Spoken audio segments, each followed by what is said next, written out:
What's up, everybody? Laser Beam of Truth here, and today I am gonna kind of share with you something that I feel is very important for people to think about right now, if they consider themselves a prepper, or if they're afraid of any of the multitude of things that could be happening in the future, whether it be collapse of the United States economy, whether it be biological threat like a pandemic, whether it be a terrorist attack, general SHTF without the rule of law. I mean, whatever you can imagine, the worst you can imagine. If you're a prepper and you're watching this video, I'm assuming you probably are, that means that you're already 10 steps ahead of everybody else that exists out there in the world. So that being said, you're already ahead of the game, but that doesn't mean that you're assured to, live happily ever after. It's going to be a tough time for everybody, should these events take place. So that being said, I'm an optimist. I'm a very optimistic person naturally, which I'm also a realist. I wouldn't be a prepper if I wasn't realistic about what's going on in the world. But I'm first and foremost an optimist. And that being said, I believe I will survive. I believe it because I'm prepared and preparing even more every day. And I also believe it because I'm an optimist. That being said, there's going to be a point in time in the future when rebuilding is, a necessity. When society goes from without the rule of law to some semblance of law, albeit more like the wild, wild west, which is actually, I think, going to be a beautiful time, because I think we've gotten, as a society, we've gotten way too wrapped up in many of the, just trivial, stupid things. What is Britney Spears wearing today? And, the information, entertainment, infotainment nation that we live in, the Black Friday shoppers that are up at 5 o'clock in the morning to knock down the walls of the Walmart, down at the shopping center. But what I'm talking about today and what this video is about is jobs in a post SHTF world. Jobs that you should be thinking about, what are you going to do? Now, I know that there's a large portion of you who just think that guns, ammunition, and tactical abilities are all you need. And to a certain extent, you're right, for a certain amount of time. But at some point in time, you need more than just tactical abilities. I mean, let's face it, there will be a use for it. I mean, okay, let's say, for example, SHTF scenario happens, no matter what it is.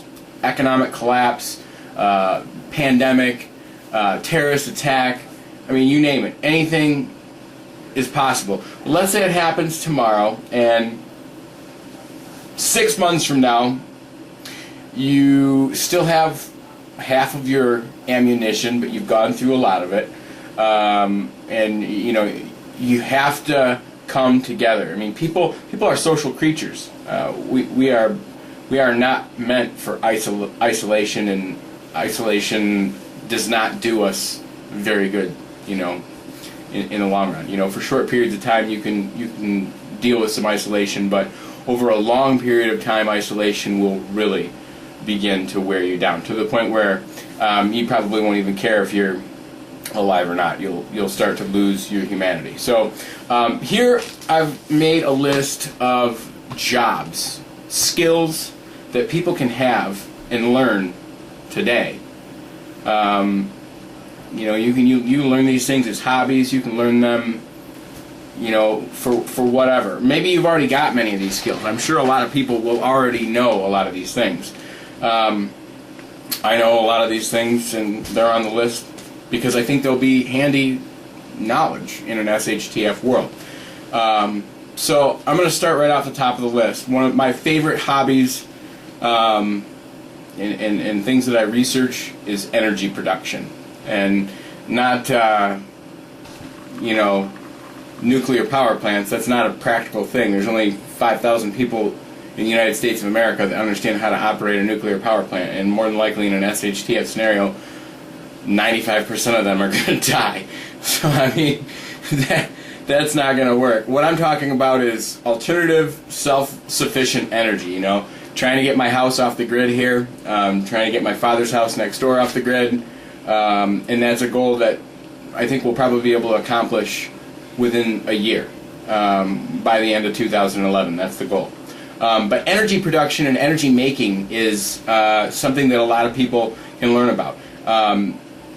You know, this kind of goes into one of my previous videos of knowledge. Having knowledge is one of the most important things that you can do, but it's not going to do you much good if you get into the SHTF scenario and all you've got are a few books, and you know, you don't have the ability to go and learn from other resources. If all you've got are those books and you don't know anything else, you could pretty much be without, you know, without any assistance there. But so energy maker, and that can be anything from understanding how to wire up a solar panel to understanding how to build a generator or build a permanent magnet alternator, or how to build a Tesla Earth radiant energy capture device, how to build, you know, something that produces energy from a bike, pedaling a bike. By the way, a lot of things on this list are going to be manual energy effort things. You know, we don't have a lot of jobs nowadays that are, you know, manual labor. You know, a lot of people steer away from those jobs, or a lot of people claim the Mexicans from south of the border are taking all of those jobs, and you know, maybe to a certain extent some of that is true, but that's neither here nor there. Okay, next on the list, beer and spirit maker. I can assure you that any post SHTF scenario that is worth living in will include alcohol. It's just as simple as that. People, we're social, but we also like to have fun. And it doesn't matter how bad the world gets in an SHTF scenario, there will come a time very shortly after an SHTF scenario where people are peddling spirits, moonshine, homemade whiskey, homemade beer. This is actually whiskey and Coke, but anyways, beer and spirit makers, you're going to have something to trade that's going to be of a tremendous amount of value, okay? Next and most obvious on the list, I don't even need to mention this, but a farmer, anybody that can grow. I like to grow in my garden in the summertime. Next on the list is a salvager or scavenger, okay? People that can repurpose things, people that understand what's going to be useful. Most of us preppers are some of these people. So when we see something that could probably be useful in the future, we're not going to be too stupid to pass it by it and not pick it up. Next on the list is clothes makers. Unfortunately, there will be no Gap in a post SHTF world.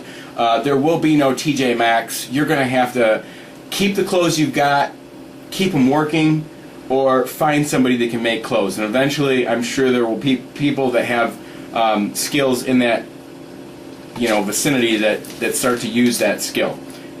Next is, and this is again something that's pretty obvious, is a hunter and a gatherer. However, there's a caveat to that, and the caveat is that hunters are really only going to be useful for a very short amount of time, because let's face it, in a post-SHTF world, we've got thousands of deer in the miles that are in this area, but come on, they're not going to survive. We're gonna hunt those deer to near to extinction. And I would be honest with you, if the SHTF does happen, I will be shocked if many animals don't get hunted to extinction.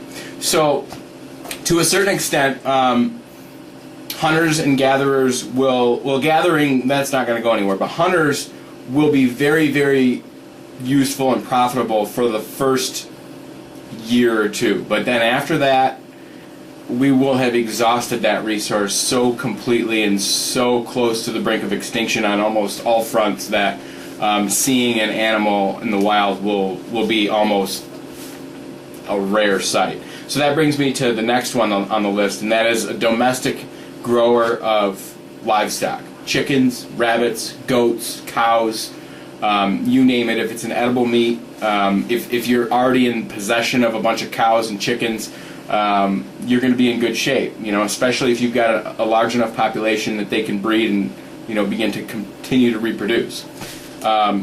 Third, and also probably the most important, is a teacher. And not just a teacher of children, but a teacher of adults. Okay? Again, us preppers are thinking ahead. We're learning about these things, but there's going to be a point in time where if the SHTF does happen and a small community forms around you, your knowledge in any one of these things, whether it be gardening or energy or whatever it may be, will literally be priceless. And the guy that was an accountant or a lawyer or, like me, an insurance agent, but didn't ever have to do anything else, and that's all he did, and he came home and watched his TiVo shows every day after work and put his kids to bed and went to soccer practice and never even thought about this stuff, that guy is going to look at you like you are some sort of encyclopedia of priceless information, and that's exactly what you'll be.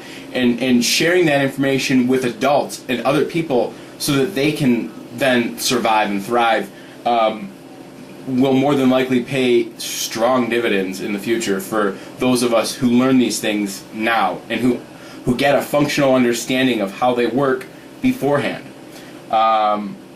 Next on the list is, and this is also probably goes without saying, medics, doctors, and dentists. Now obviously we're not going to have hospitals with clean surgical rooms or anything like that. It's probably going to be more like doing medicine in the third world, or doing medicine in the 1800s. But the good thing is the doctors have the knowledge of biological threats and viruses and infections. And they understand things today that they never understood in the 1800s. So although you may get a staph infection, the downside of it is that you're probably not going to find antibiotics because they're going to run out after a short amount of time. That being said, the next thing on the list are homeopathic doctors. Anybody that understands how to use plants in a way that can be medically beneficial.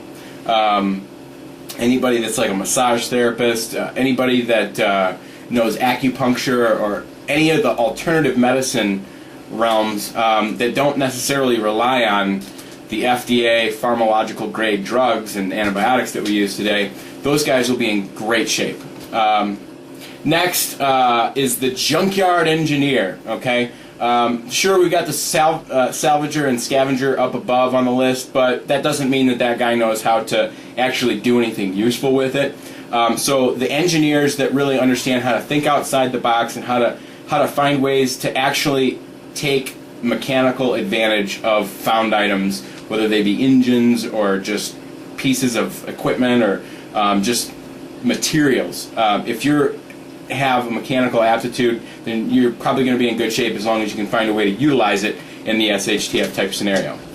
Next, and obviously this is the one that most of my friends in the tactical community and the preppers around the world, security, sheriffs, and military force. Okay, I mean, obviously this is again one I probably don't need to mention, but this is again one that's also probably going to kind of lose its fizzle over time, because as the SHTF scenario moves on in time, we will have less and less need for that kind of, security, if you will, and we'll be moving on to a new age. Hopefully not a new world order in a new age. Hopefully it'll be a new order that's, that we can, be part of defining.